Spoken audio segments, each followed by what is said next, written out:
सभी सुनने वालों को मेरा सलाम। अपनी बात शुरू करने से पहले मैं गांधी जी, लोहिया जी और जयप्रकाश जी की स्मृति को विनम्र अभिवादन करती हूँ और मैं सर्वोदय मंडल का अभिनंदन करती हूँ कि उन्होंने इस तरह की व्याख्यानमाला रखी है। आज उन्होंने मुझे जिस विषय पर बोलने के लिए कहा है वो है सामाजिक सौहार्द और लोकतंत्र की रक्षा। जैसे हम सब जानते हैं और पूरी दुनिया जानती है कि भारत जो है एक विविधताओं से भरा हुआ देश है।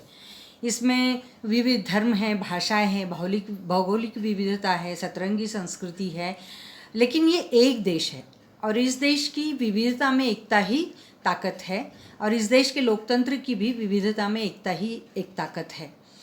हम ये देखते हैं कि इस एक विविधता में जो एकता है उसको तोड़ने की कोशिश सबसे पहले अंग्रेज़ों ने की और इन्होंने धर्म के नाम पर इस देश में फूट डाली, क्योंकि उनकी नीति थी फूट डालो और राज करो। तो देश गुलाम बना वो फूट डालो और राज करो की नीति से। इन अंग्रेज़ों के खिलाफ जब गांधी जी ने लड़ाई छेड़ी तो गांधी जी ने इस देश को एक विधायक कार्यक्रम दिया, एक रचनात्मक कार्यक्रम दिया था।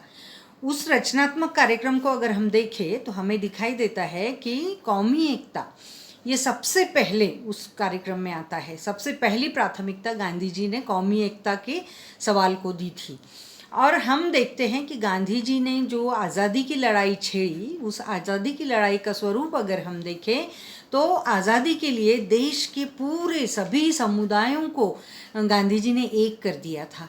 तो हमें आज़ादी जो मिली ये हमें हमारी एकता के बल पर लड़ी गई लड़ाई से मिली है। इसे हमें नहीं भूलना चाहिए। लेकिन आज बड़े दुख की बात है कि आज आज़ाद देश में भी फूट डालो और राज करो की नीति चलाई जा रही है सिर्फ सत्ता के लिए।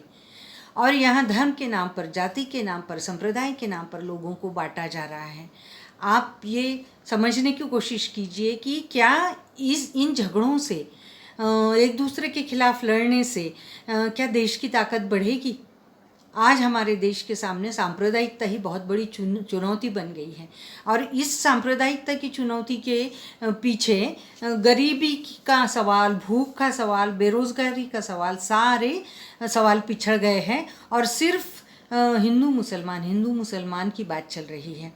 आज इस देश में सांप्रदायिक ताकतें एक ही बात का जाप कर रही है और वो है वे और हम।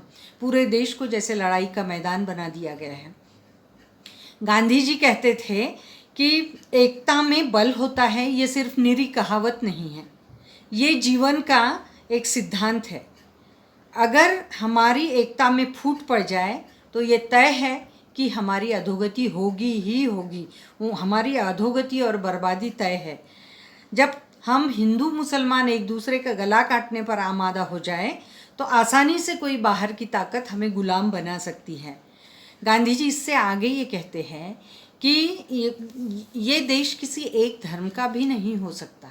यहाँ जो अलग अलग धर्मों के वासी बसते हैं, जो भी इस देश में पैदा हुए हैं और जो इसे अपनी मातृभूमि मानते हैं, वे सभी भारत माता की संतान हैं।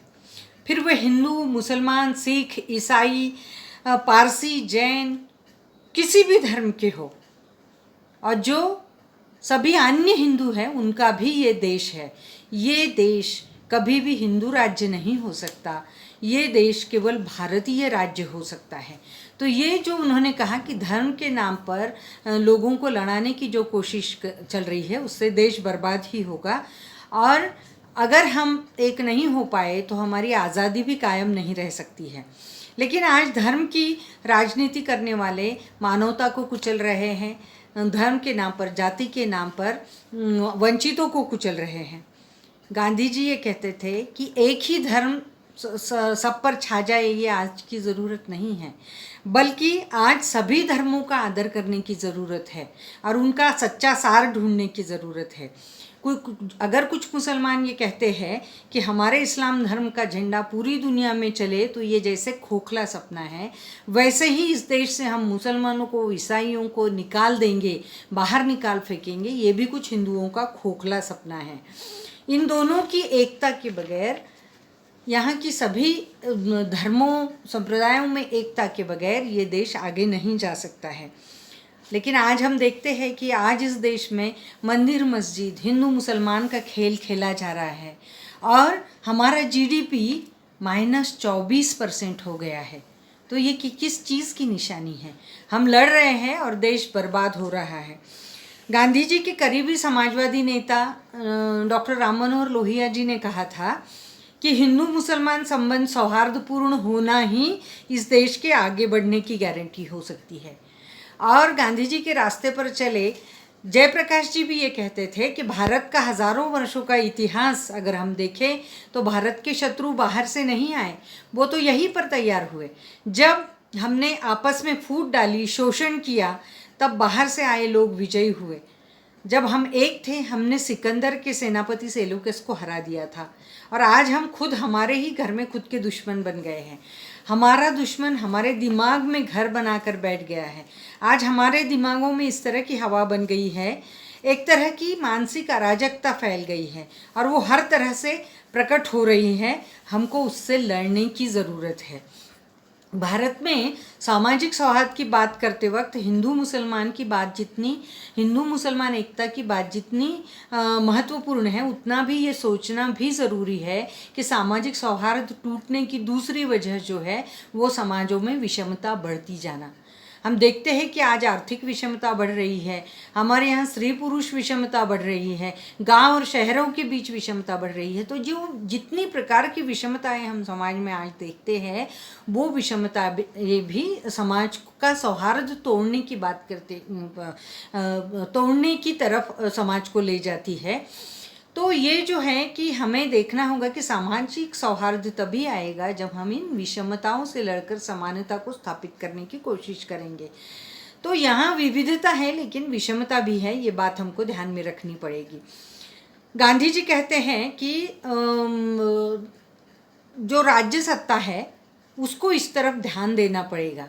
सत्ता ऐसी हो कि जो समानता लाने की कोशिश करे। लेकिन हम ये देखते हैं कि यहाँ जो मैंने विषमताओं की बात की, जिसमें गरीबी अमीरी, स्त्री पुरुष विषमता, ये सारी बातें जो है, जाति व्यवस्था की विषमता, तो हम देखते हैं आज कि जाति व्यवस्था का स्वरूप भी विकराल होता जा रहा है। आज हम देखते हैं कि हाथरस में एक दलित लड़की के साथ जिस तरह निर्मम तरीके से बलात्कार होता है और सत्ता इसको दबाने की कोशिश करती है, ये अगर देखें हम तो गांधी जी की बात याद आती है। गांधी जी ये कहते हैं कि सत्ता ऐसी होनी चाहिए कि जहाँ एक महिला, एक लड़की रात के अंधेरे में भी रास्तों पर सुरक्षित तरीके से चल सके।